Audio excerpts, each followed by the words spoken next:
ধানটা কিন্তু 1 মাস আগে কাটা হয়েছিল, কাটা পড়ছিল, ঠিক আছে। এখন দেখেন নতুন করে আবার ধান আসতেছে, দেখছেন দেখছেন, এই নতুন করে ধান আবার আসতেছে, নতুন করে আবার এটা ধানই পড়বে। মানে 1 লাগানি 2 কাটা, দেখছেন, বিশাল বড় একটা জমিন। এখানে অসংখ্য, মানে কি বলবো, যে আগে যে পরিমাণ ধানটা পাইছে সেই পরিমাণ তো পাবে না। মোটামুটি মনে করেন 4 ভাগের প্রায় 1.5 ভাগ ধান পাবে আর কি। এটা আবার নতুন করে ধান গজায় উঠতেছে, দেখছেন। আমি আপনাদের দেখাই, দেখেন ধানগুলি, দেখেন এই ধান বাড়িতেছে, দেখছেন।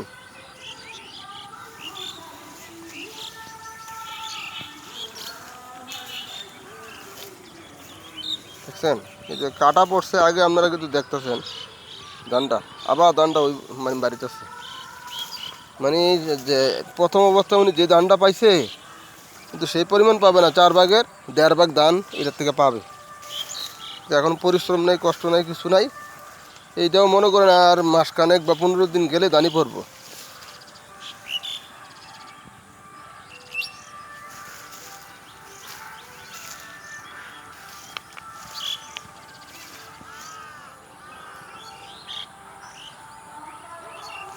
দেখেন, আমি আস্তে আস্তে দেখাই নিয়ে, এই দেখেন, দেখছেন ধান।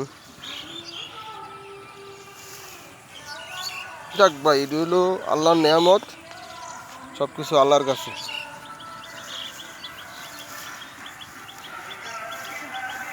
আবার ওই এখানে দেখেন আরেকজনে চাল কুমড়া গাছ লাগা রাখছে।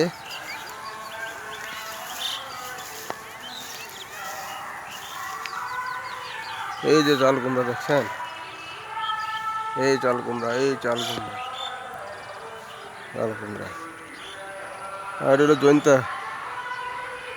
বিশাল। আর এটা ধানের চারা। এই যে বর্ষাটার পরে ধান জমি ধান লাগানো হয়, এই যে বর্ষার পরে কিন্তু লাগানো হয়। এখন তো আর বর্ষা টর্ষা হয় না, বৃষ্টির পানিতে এবার ধান আবার রোপণ করা হবে, সেজন্য ধান চারা রোপণ করা হয়েছে। হ্যাঁ, শুধু খোলা মাঠ আর খোলা মাঠ, সবুজ আর সবুজ। বিকালে এখানে এসে সময় কাটাই। আমি গ্রামের পরিবেশটাই আমার কাছে সবচেয়ে বেশি ভালো লাগে, এই জন্য আমি আমার জমি এবং মাঠে আইসা অনেক সময় কাটাই, ভালো লাগে আর কি। তো ভিডিওগুলো শেয়ার করেন। গ্রামের প্রকৃতিকে, যারা প্রবাসে আছেন সবাই তো গ্রামকে দেখার জন্য আগ্রহী তাকিয়ে থাকেন। তো যাই হোক, গ্রামের কিছু দৃশ্য যদি দেখাতে পারি, আমার মনটাও কিছুটা ভালো লাগলো আর কি। এই যে সূর্য মামা চলে যাচ্ছে উনি ওনার জায়গায়। এখন বাজে প্রায় 5টা 40।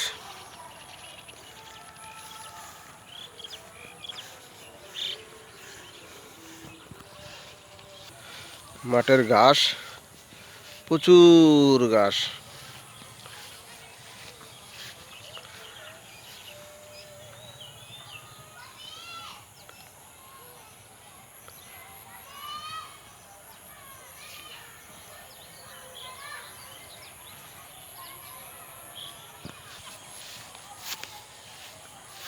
এই কচুটা কাছে নেন, প্যান কচু, বাত ব্যথা চাবানি কামড়ানোর জন্য ভালো কাজ করে।